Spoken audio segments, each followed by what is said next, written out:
hey, what day are we in now? I think, what day of this Thursday. is the Bryce Harper epic? Are we in day, like, 800? It's got it. It certainly feels like it. Yeah, where's Bryce going to end up, Mark? I don't know. Every day, I think this is going to be the day. Yeah. And I'm going to go on Twitter, and I'm going to see that this news has been broken, and he's going to have signed somewhere. Right. And every day, it just feels like we're slogging through more rumors, and nothing is certain. This is like when Kevin Durant was a free agent in 2016, and then he spent those early days of July, because he announced July 4th. Every day before that, refreshing. Yep. Refreshing. We know someone who probably is refreshing as well. Zach Brook, our friend of the show with NBC Sports Washington. Thank you so much, Zach, for joining us. You're out in that area. Bryce Harper was just with the Nationals, but now, why hasn't he found a home yet?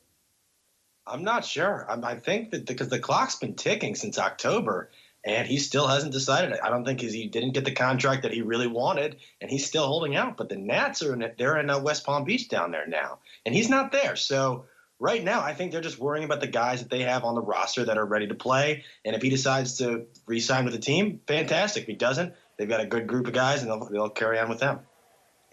Zach, after everything that he went through with the Nationals, do you really think that it's plausible that he would end up returning there after all this and putting fans and teams and everyone through, months of speculation? Well, they offered him a 10-year, $300 million deal like late last season, and to me, that's a pretty good deal. But I guess it's not up to his standards, and he thinks he can get a little bit more. And if he can, more power to him. But if that's the best he can do, I can't see why he wouldn't want to just stay home. And I can't see how he thinks he's going to be getting more, because you see the reports about, okay, maybe he wants a short-term deal, but more than $300 million, 10 years. One thing I'm curious about now, if you were to join the Phillies, what would that be like? Because we kind of want to learn more about these rivalries. Nats, Phillies, how would you describe that rivalry? They wouldn't like that too much in the nation's capital, especially with the rivalry you already have with the Redskins going with the Eagles. I think it would just build on what the Nats already have going with the Phillies. And I don't think he'd be too well embraced when he comes back to Nats Park. So I think that's one of the locations that Nats fans, if he doesn't resign, would prefer that he does not go to. But it's his choice. It really is not up to them. At this point, Zach, do you think that the original deal that the Nationals offered him is still on the table, or would they have tested the market and having seen that it seems like these other teams aren't willing to sign him to a crazy contract like that, maybe they would scale back their own offer? Well, they did bring in a few off-season acquisitions that definitely cost them a small chunk of change. So I don't know if they actually have that amount still there. It's been 6 months. So, but I'm sure they can scrape up something that'd be more than reasonable offer, or they could do a backloaded contract where it'll basically be the same $300 million, but it'll just kind of like if this year they're lowering the cap and they've got more space in 2026, load it up a little bit there, and that way he's still getting the same deal. I don't think it's to the point where they're not going to give it back offer to him, because they're still talking about it like he's going to show up, and they want him there. The team wants him there. Adam Eaton was talking about it today. The team wants him there, so it's going to be really interesting because the clock's ticking.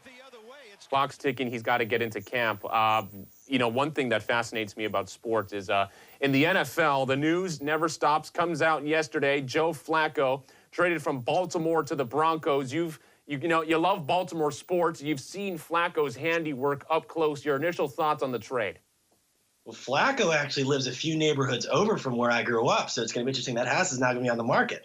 But I was kind of shocked to see Denver be the one to get him, because they just gave Keenum that money last year. And personally, I don't think Flacco is that much better than Case Keenum.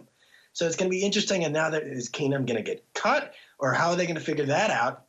Great for Baltimore, getting a 4th-round pick for a guy who wasn't going to play. But I just don't know how that's going to work out. There's something I actually saw that's kind of interesting for the fantasy football perspective. If you think that Joe Flacco is going to elevate the Broncos wide receivers, in every year he was in Baltimore, he didn't have a top 15 fantasy wide receiver. So if you think he's going to inflate the numbers of Emmanuel Sanders and Cortland Sutton, you'd be mistaken.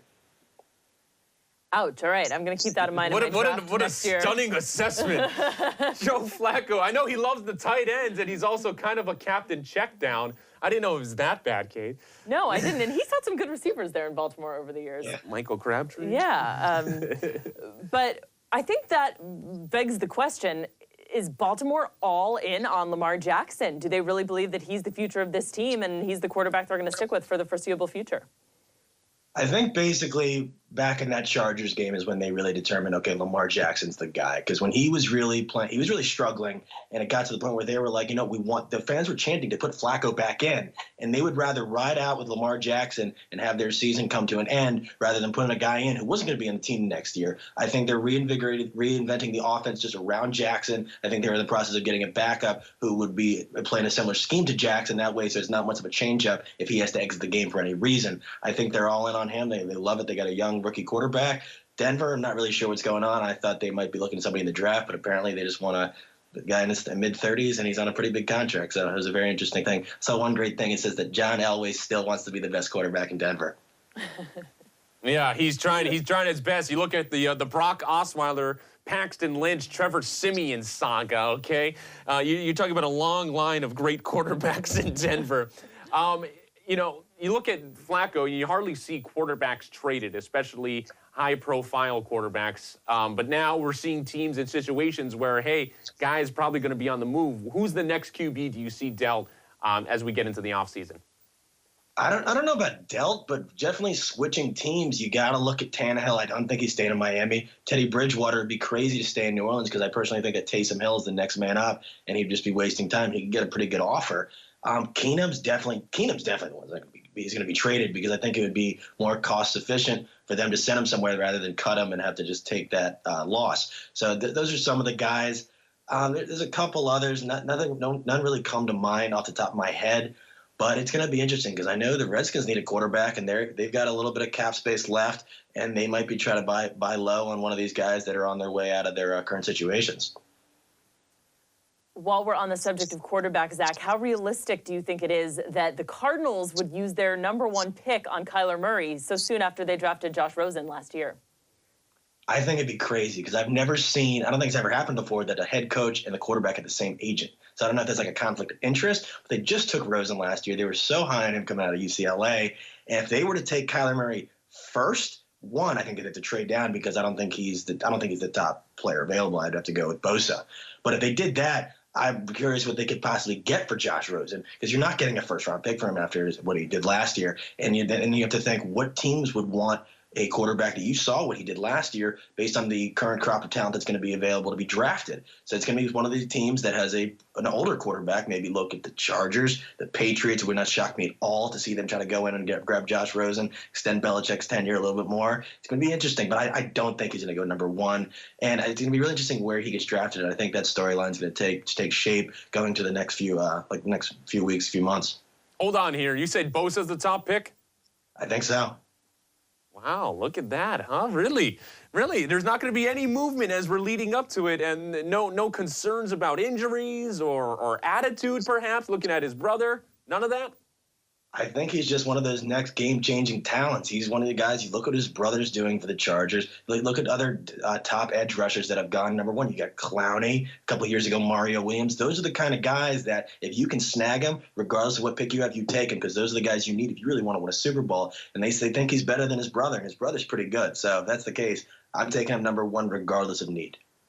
One thing that jumped out to me today is news came out that Colin Kaepernick was offered to play in the Alliance of American Football, which is sweeping the nation now, Kate. Kaepernick said that he would do it for $20 million. Obviously, it didn't work out. But hey, what is your reaction to that asking price? And do you think that would be a good fit, even if he did play in the AAF? Well, even before the report came out, I was contemplating why he wouldn't want to be in it. Because if he's just doing his activism now and football is completely off the table, I'd understand it. But for the fact that every one of these guys is on a 3-year, $250,000 contract, they're making about $85K a year, for him to ask for $20 million, that's a little bit much. And I think it's more not he knows his brand, and it really made me think that. Because in terms of a social activist using his brand to try to market himself, would Muhammad Ali ever, after he got all the national attention after doing all his social activism, would he ever say, oh, I want this much more money now because I'm this much bigger? I really don't think that. And personally, I don't know if he's in playing shape. But if he did do it, that'd be a great route for him to get back to the National Football League. But I don't think that's the case. I think he's really just trying to make a statement. So I was really shocked to hear that. When you look at the Alliance of American Football as a whole, AAF. certainly the AAF has certainly been buzzworthy this past week. Twitter's all over it. The ratings were surprisingly good. But this kind of happened with, was it the XFL a few years back? And there's other iterations of professional football leagues that arena football that they've tried to make happen here in the States. Hasn't quite panned out. You think this one's going to be any different? The main thing about this one, I know the ratings were really good last Saturday. I think they even beat the NBA on ABC ratings. But the thing is, like, America wanted to watch football, and they really didn't care who was playing. And it got to the point where a lot of the people consider this like a minor league. It's not a minor league. It's the guys there. You have your crop A of guys who are in the National Football League. You have your crop B of guys who are on the bridge trying to get in the National Football League. Then you have your crop C of guys that have been in the National Football League and won't be able to get another shot unless they go off. And that's what these guys are. These guys aren't. Most of them are former guys that maybe been practice squad, maybe third or fourth stringers. And you got some big names, and you got like Kristen Hackenberg, which everybody likes to see him play. Then you got like Zach Stacy and Trent Richardson. And it's just a bunch of kind of like no-name guys. And it's fun to watch, but I don't know if the ratings are going to continue. And if they can somehow segue this kind of like the Big Three did, get more kind of former guys that were big names then and still can play. Like Ocho Cinco would thrive in this. I don't know why he would have. Tio could play in this till he's 55 years old. If they can get more bigger name guys, more people that people follow and have as a major fan base for, I couldn't see why it wouldn't help them out. It'd be great. So I'm excited to see how the ratings do from here on out, but it's going to be really interesting. Give me Randy Moss. Give me Charles Woodson. Oh, my gosh. That'd be fantastic. I'm looking at some of the names here. Talk about big names already. I love the team names. Arizona Hotshots, Birmingham Iron, Orlando Apollos, San Antonio Commanders, San Diego Fleet. Just some really some nice organization original. There. It is original. I like it. Yeah. And we're heading into another weekend of the AAF. Fantastic. Hey, switching over to the NBA. We got All-Star Weekend right now. What's your most favorite event of All-Star Weekend? Because I think the NBA got it right, kind of switching up the format now, the way the teams are structured. Personally, I've always loved the celebrity game when they get like decent, well, like A-list. Like you're not gonna get an A-lister to the celebrity game. You can get like a B-lister though, and then you get the former guys in it. I know Ray Allen's gonna be in it, so that's gonna be exciting to see. It was always entertaining. And then you got the rookie sophomore game. I think they changed it up. It's the Americans, and then it's the rest versus the rest of the world, and that's always good too. The dunk contest isn't what it used to be. I've never seen it in terms of when you used to have guys like Dominique and Jordan in it. But Dennis Smith Jr. is really entertaining. So is Hamidou Diallo. It's going to be interesting. And then the All-Star game should be great too. Personally, the one thing that always gets swept under the rug that I always really enjoy, they have like the All-Star Saturday night. And that starts like normally like at least like 8 o'clock Eastern time normally in years past. But like they always have the coverage like 2 hours before, and they always have like that skills contest, not like the skills like the dribbling course, the skills like off-court talents. So every year, Miles Plumlee's doing it, and he's doing his unicycle. I'm like, where do these guys learn how to do this stuff? And that's always just really entertaining to see. That's how Victor Oladipo kind of got out there, that he was a pretty good singer. Those things are always pretty entertaining too, but it's going to be pretty cool to see. And I know there's some big-name guys actually going to be judging the dunk contest this year. I know they got Alonzo Mourning and Dee Brown, so it's going to be really interesting. I think it's going to be a great weekend of basketball. We've got our eyes on a three-point contest out here because Steph Curry, of course, will be participating in that alongside his brother, Seth Curry, who actually, a little bit unsung. Seth Curry is the number 2 three-point shooter in this league, shooter, at least from a percentage standpoint right now. Do you think that Seth Curry is a little bit underrated because of the success of his brother Steph? I think so. I think you'd have to say that because he's always going to be living up to his brother's shadow. And he's made a great career for himself. I know he's bounced around a couple teams, but he's made his place. He's shown that he's an elite outside deep threat, and he's in his league. He'll be in this league for the long haul. I don't think he's nearly as good as his brother. I don't think many people would say that he is, but he's a fantastic three-point shooter. I actually didn't know that he was second, but it's going to be great, and I think it'll be like a really good sibling rivalry to see on national TV. Yeah, I mean, that whole event, and, you know, the Currys really did it right, stepping in for Charlotte and all that, and even the Kemba Walker, Del Curry dynamic as well. That's going to be a lot of fun. All-Star Weekend, looking forward to it all. Zach Brook with NBC Sports Washington. Zach, thank you so much. We'll talk to you again soon, man. Appreciate it. Take it easy. Very nice.